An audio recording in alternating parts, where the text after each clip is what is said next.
हरे कृष्णा। श्रीमद् भगवत गीता यथारूप की जय।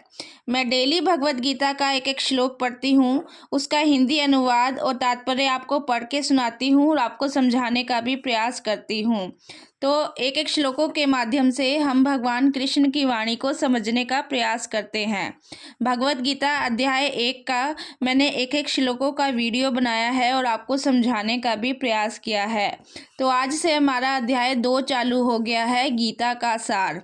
तो एक एक श्लोकों के माध्यम से हम भगवान कृष्ण के उपदेशों को समझने का प्रयास करते हैं। तो शुरू करते हैं हमारा आज का श्लोक। श्लोक संख्या 1 है। अगर आप श्लोक यहाँ से नहीं पढ़ सकते तो आप श्लोक यहाँ से भी पढ़ सकते हैं, लेकिन श्लोक पढ़िएगा जरूर।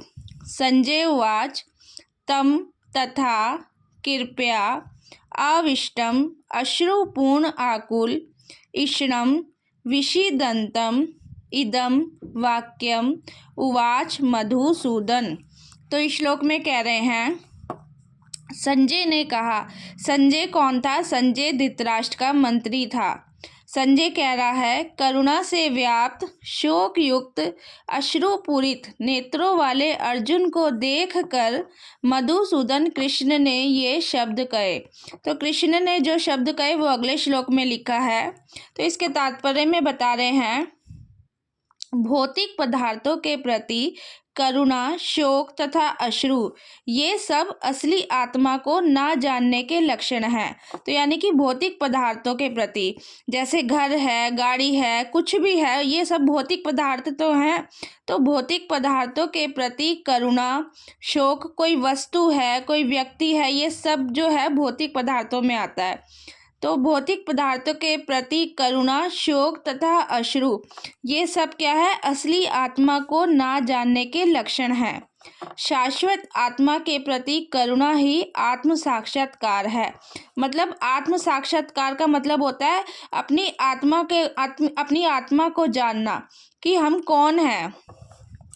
तो शरीर तो एक दिन नष्ट हो जाएगा। भगवान कह रहे हैं शरीर नष्ट हो जाता है, आत्मा नष्ट नहीं होती। और आत्मा के प्रति आत्म कल्याण करना ही, आत्मा के प्रति करुणा ही आत्म साक्षात्कार है।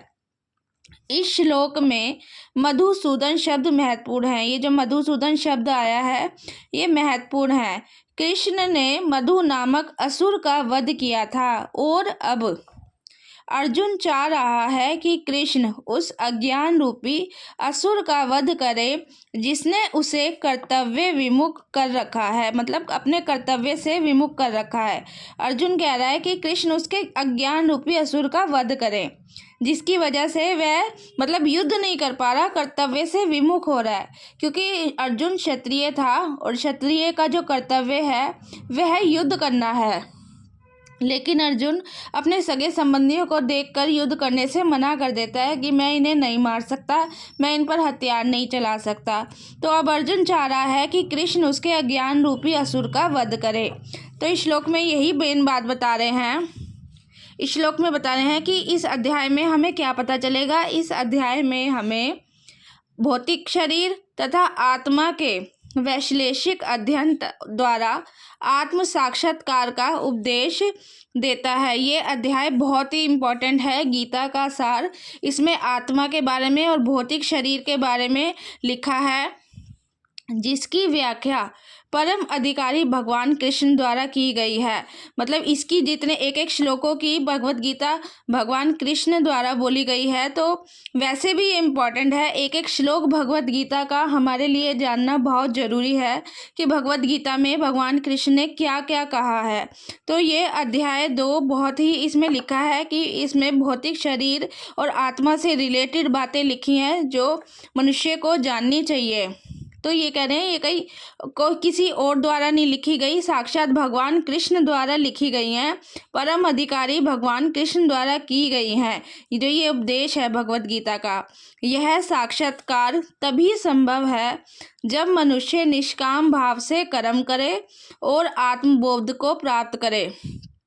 तो मनुष्य को कैसे कर्म मतलब निष्काम भाव से अपना कर्म करना चाहिए और आत्मबोध को प्राप्त करे और आत्म साक्षरता मतलब आत्म कल्याण करना चाहिए अपना, मतलब निष्काम भाव से कर्म करे। अपना जो दैनिक कर्म है, नित्य कर्म है, वो मतलब किसी बिना स्वार्थ रहित कर्म करे और अपना आत्म कल्याण करे। तो अगला श्लोक हम पढ़ेंगे कि भगवान मधुसूदन ने क्या शब्द कहे। आज का हमारा श्लोक पूरा कंप्लीट हुआ। हरे कृष्णा।